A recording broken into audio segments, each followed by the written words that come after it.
pag-uusapan natin ang Transmillion. Hi friends! Kuya Ro ulit ito.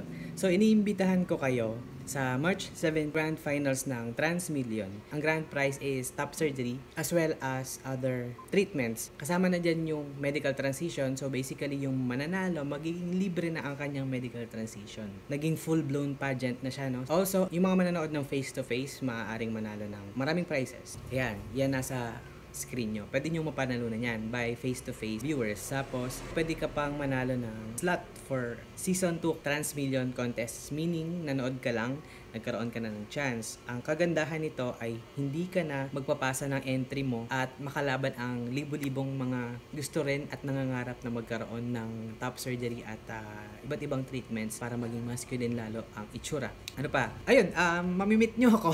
Iniisip ko na mamit kayo rin. Ayun, para sa mga tickets, PM nyo ako sa Facebook, Roraza. Oo nga pala guys, ang tickets up to February 20, makakahingi tayo ng discount. Kung kukuha kayo ng ticket sa akin, kukuha tayo ng discount. May walk-in naman pero hindi ko maipapangako na makakapasok ang lahat sa araw na yon kasi once na napuno na, hindi na sila magpapapasok. Ever lumagpas na ng February 20, chat nyo ako para magtanong kung may slots pa ba. Kasi ayoko naman na pumunta kayo doon tapos di naman pala kayo papapasukin. Makausap nyo man lang ako para malaman nyo kung may slot pa. Once again guys, niimbitahan ko kayo, sana magkita-kita tayo sa March 7. So yun, thank you guys. Also kung nakita nyo na tong video ko, pagpapasensyahan nyo na guys, sa March din nyo na makikita tong invitation ko na to.